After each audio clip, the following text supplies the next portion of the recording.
Coronation Street's Well, there you Yasmeen, actress Shelley King, joins me now. Hello, Do you know everyone. she's had such a... God, it's just like every time she gets up... Just she gets... bam, I know, down again. I know. It's Yeah. it's been really, really tough for that whole family. I know. Well, she arrived having lost her daughter-in-law, then her son went, Oh, jeez. then her husband threw a wobbly. I know. He was a But swine. I think things are getting better. I hope so. I think she's getting more involved in the community. Yeah. She's sorting out Kathy and Brian. Yep. You know, which is very funny, I think. That is you know. lovely, and I love to see those funnier scenes, like the relationship with Sally. Yeah. You know, all that stuff over in the conservatory and the gardens. I love working with Sal. We love working with each other, and you know, I don't know who can tell, but I'd love to start that off again. Because that's the joy of Coronation Street, isn't it? I mean, one minute it is the big drama and it's all about loss and it's terribly, terribly sad, and then you're squabbling over a conservatory or bunting or whatever. But that's great. It's that's the recipe for life, isn't it? And all good theatre, because you know I'm a big theatre person, and then but Corrie is so theatrical,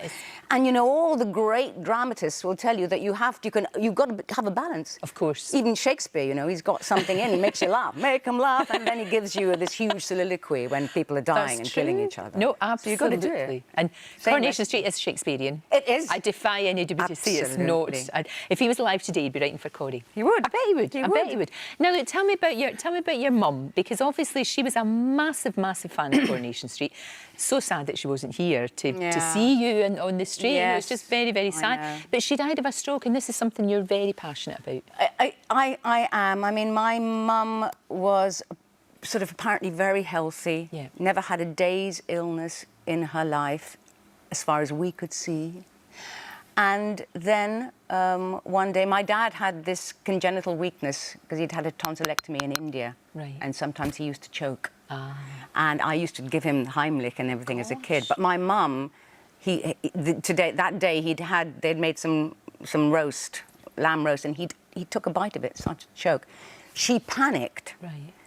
And just fell in his arms. And so, you know, he was left with this huge feeling of guilt that he somehow was responsible for my mum's death. You know, I still sometimes, because of the rapidity of her death, I forget that she's not with us, because she is, you know, she's still there. I sometimes think I'd ring her, and and so did he, you see. And I suppose that's why, you know, obviously I'm passionate about the Stroke Association, and also, you know, they ran a campaign, I think people probably remember, called the FAST campaign. Yes, I do. Which is to promote the awareness and change the story. Yeah. Because had we been able, there probably were signs that my mother was perhaps somebody who could fall victim to this, you know, but, you know, she never, maybe she felt something in her left arm, but she ignored it, you know, well, because she's she'd never probably been of that generation as well, that people just you just go on with it, you know. And so I'm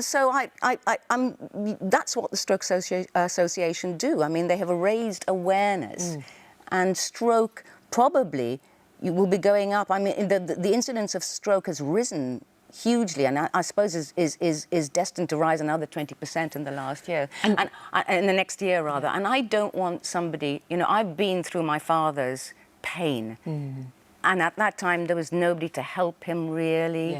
You know, he was 86 years old.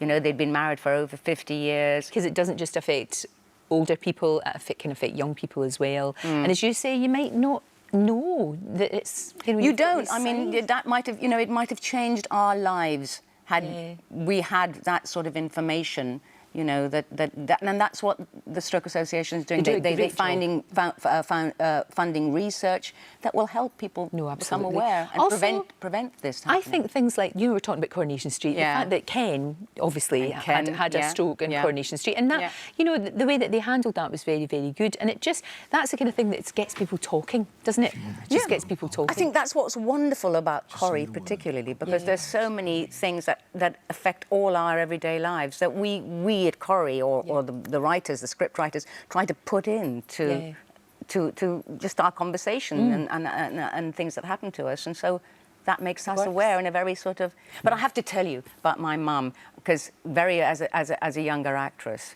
I was in Jewel in the Crown with Peggy Ashcroft. Yes. And we spent 6 days together because it was so difficult to film. It was Manchester. I never got to go to India, but never mind.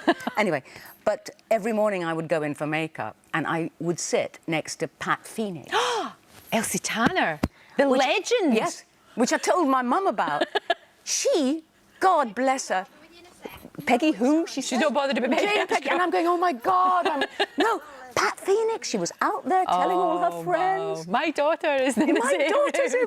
sitting in the same room. Oh, it's fantastic. You know, it's Absolutely. Elsie Tanner. And, well, you know, legend. Absolutely Well, look, fantastic. we hope she has more fun, does Yasmeen? She deserves I'm hoping it. that she is. I'm She wanting deserves her it. too. I think everybody wants her too, and We I do. want to be there, having fun. Absolutely. Thank you for coming in. Thank you Great to so see much. You. Thank you.